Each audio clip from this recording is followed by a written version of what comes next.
12 million people uploaded music to Spotify last year. Roughly 71,000 of them, that's 0.6%, earned more than $10,000 from it.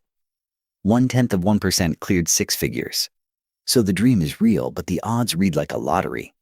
The harder question is the one nobody markets as their version of full-time music income that isn't a lottery ticket. We ran the numbers on going full-time in music. First, define the target. Full-time music income doesn't mean a record deal or a viral hit. It means replacing a normal salary, reliably, year after year. In the United States, the median musician earns about $36,000, and the broader occupational average sits near $39,000. So call the realistic full-time bar somewhere around $40,000 to $50,000 a year, net of expenses, repeating.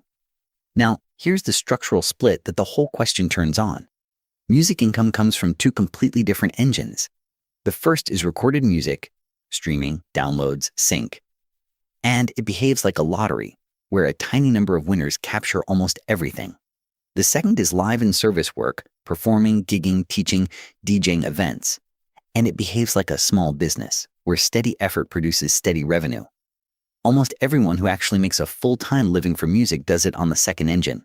The data on the first engine explains exactly why. Start with the lottery engine because the numbers are stark. Spotify pays somewhere between 3 and 0.5 cents per stream, and that's before a distributor or label takes its cut. In practice, it takes roughly 250 streams to earn a single dollar.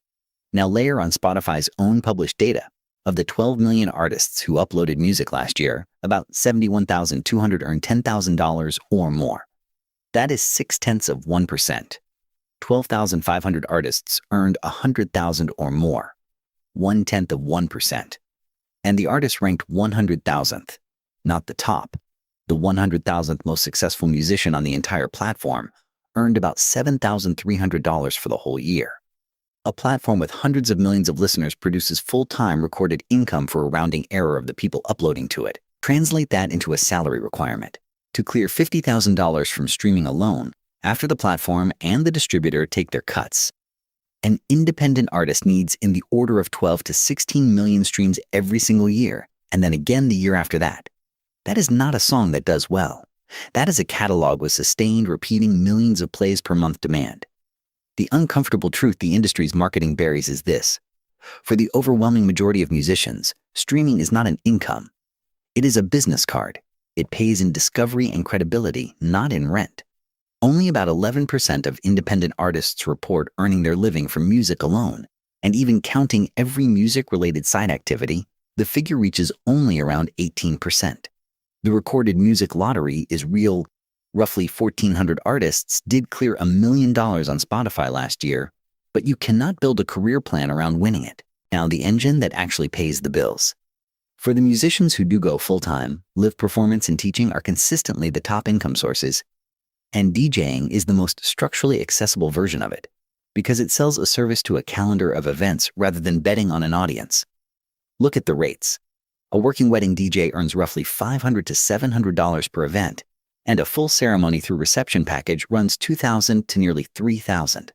Club gigs pay $100 to $500 for a developing DJ. A venue residency pays somewhere between $17,000 and $77,000 a year. Now run the small business math.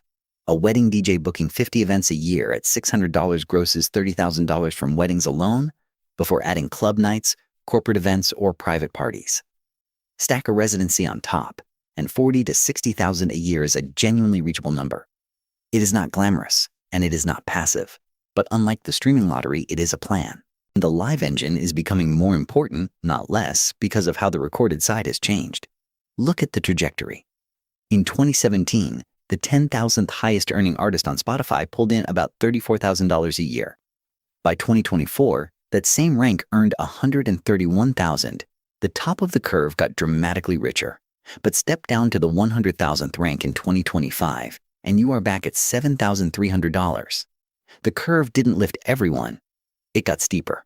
The winners won bigger, and the long tail stayed flat. And the macro number behind all of it has barely moved in decades.